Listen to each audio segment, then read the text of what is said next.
आज की कहानी है कि किसी गांव में एक चरवाहा रहता था और वो अपनी भेड़ बकरियों को लेकर चराने जंगल में जाया करता था। तो एक काम वो प्रतिदिन करता था और जंगल जाता था और भेड़ बकरियों को चराता था। जंगल में जब जंगल में गया तो उसने देखा कि एक शेर और एक गिरगिट एक अब दूसरे में लड़ाई कर रहे थे।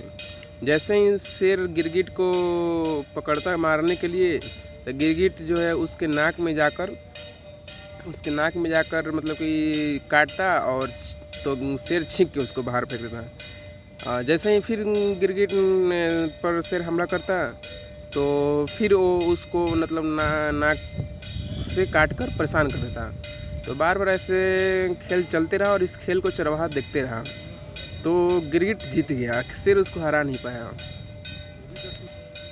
तब शेर ने देखा कि वो चरवाहा भी इस खेल को मतलब कि देख रहा था। तो शेर सोचा कि मेरा अगर चरवाहा गांव में जाकर ये बात अगर गांव वालों को बता देगा तो मेरा कितना बेइज्जती होगा।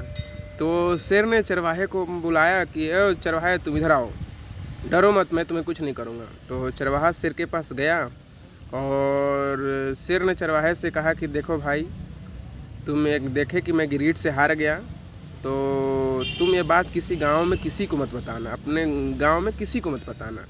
तो भाई वो चरवाहा था, डर तो रहा ही था। बोला कि यदि तुम किसी को ये बात बता दिए कि मैं गिरगिट से हार गया, मैं वन का राजा होकर भी मैं गिरगिट से हार गया, तो फिर मेरा क्या इज्जत ही रह जाएगा। अगर उसने शेर ने धमकी दिया चरवाहे को कि यदि तुमने किसी को बताया है तो सोच लेना तुम्हारा अगला दिन का सूरज तुम देख नहीं पाओगे। तो चरवाहे डर के मारे सर तो हिला दिए कि हाँ हाँ, मैं किसी को कुछ नहीं बताऊंगा। फिर क्या था, वो मतलब कि चरवाहे अपने घर गया। तो घर गया तो रात में सोने टाइम उसको ना इस मतलब कि खाना खाने के बाद सो रहा था, तो इस बात को याद आ गई। तो मन ही मन खूब हंस रहा था। तो उसकी वाइफ मतलब उसकी पत्नी जो है वो पूछी कि क्या बात है, अब क्यों हंस रहे हैं। तो वो कुछ नहीं बोला, वो हंसे ही जा रहा था। तो उसकी पत्नी सोची कि लगता है जंगल जाते हैं तो इनको भूत उधर लिया है। तो वो बोली कि तो उसकी पत्नी सोचने लगी कि लगता है कि इनको भूत धर लिया है। तो उसने पूछा तो नहीं बताने का जिद कर रहा था। तो पत्नी तो जानते हैं कैसी होती है, जिद पर जब आ जाए, अगर पत्नी किसी के जिद पर आ जाए तो फिर वो संसार पलट दे। तो वो एकदम जिद पर आ गई कि नहीं, आपको बताना ही होगा। तो बोला कि देखो, अगर मैं तुम्हें बता दूंगा तो तुम सुहागन नहीं रहोगी, विधवा हो जाओगी, अगले दिन मैं नहीं बचूंगा। ऐसा बात है, अगर बता दूंगा तो शेर मुझे खा जाएगा। तो पत्नी बोली मैं किसी को बोलने थोड़ा ना जा रहा हूँ, आप मुझे बताइए तो सही। तो बोला कि सोच लो। तो बोली कोई बात नहीं, मैं किसी को नहीं बोलूँगा। तो शेर ने उसे बता दिया सारी कहानी।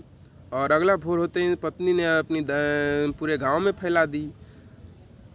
इस डर के कारण वो शेर जो था, वो चरवाहा जो था, वो कभी जंगल में वापस दोबारा नहीं गया अपने भेड़ बकरियों को लेके। इस कहानी से हमें यह शिक्षा मिलती है कि कभी भी कोई बात जो है हमें सोच समझ के बोलनी चाहिए कि क्या आगे है क्या पीछे है। वो यदि नहीं बताता तो हंसी खुशी अपने भैंस बकरियों को लेकर चराने के लिए जाता है, पर वो बात बताने के कारण एक दूसरे में बातें फैल गई। इस कहानी से हमें यही शिक्षा मिलती है कि बातें हमेशा सोच समझ के बोलिए, आगे पीछे क्या होगा देख कर समझ कर, और दूसरे पर क्या बीतेगा ये सोच कर। Thank you.